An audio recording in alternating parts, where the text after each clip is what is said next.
Excellences, l'honorable Pravind Kumar Jugnauth, Premier ministre de la République de Maurice, l'honorable Marc-France-Eddy Balancy, président de la Cour suprême, et l'honorable Georges-Pierre Lezongar, vice-président de l'Assemblée nationale, représenté la présidente, son Excellence l'honorable Santibal Hanumanji. Au cours de la mission, la délégation a échangé avec les acteurs étatiques au plus haut niveau, engagés dans la promotion et la protection des droits de l'homme et des peuples à Maurice. La délégation note avec satisfaction de nombreux développements positifs caractérisés par une volonté politique manifeste et un engagement réel en faveur de la promotion et de la protection des droits de l'homme à Maurice.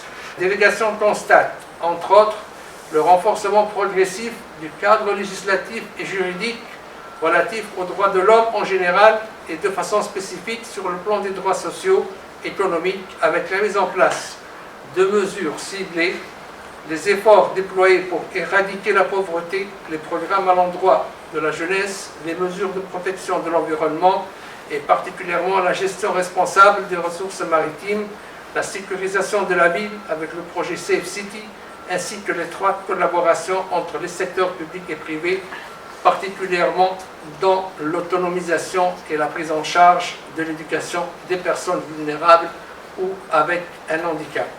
Les salons de tradition d'alternance politique pacifique notent cependant la persistance de la faible représentation des femmes dans les instances politiques de prise de décision et l'absence d'une loi spécifique sur les quotas.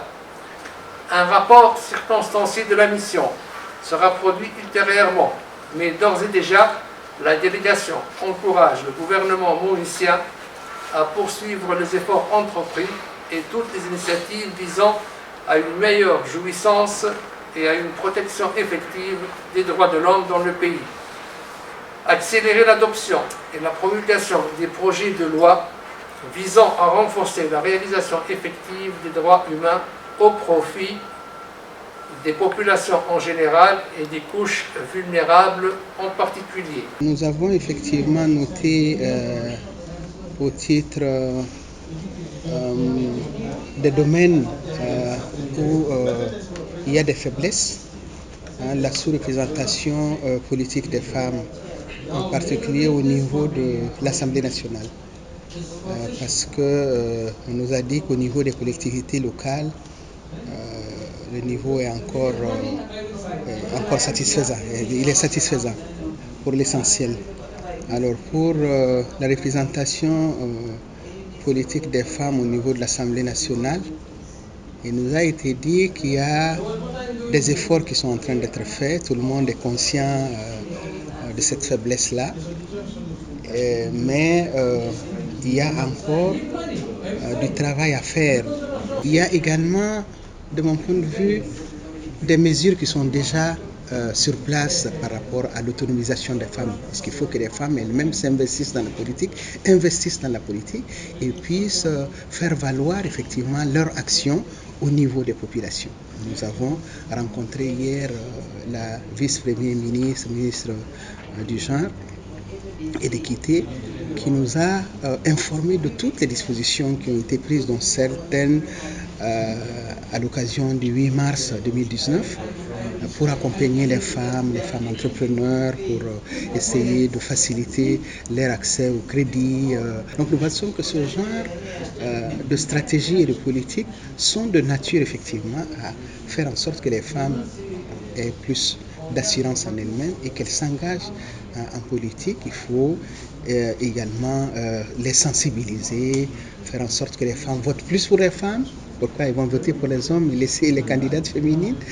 Donc nous pensons que c'est des stratégies combinées qui vont de l'adoption d'une loi aux incitations en direction des partis politiques, à l'autonomisation des femmes, à la sensibilisation des femmes, à la sensibilisation des partis politiques et des populations pour qu'il y ait plus de femmes.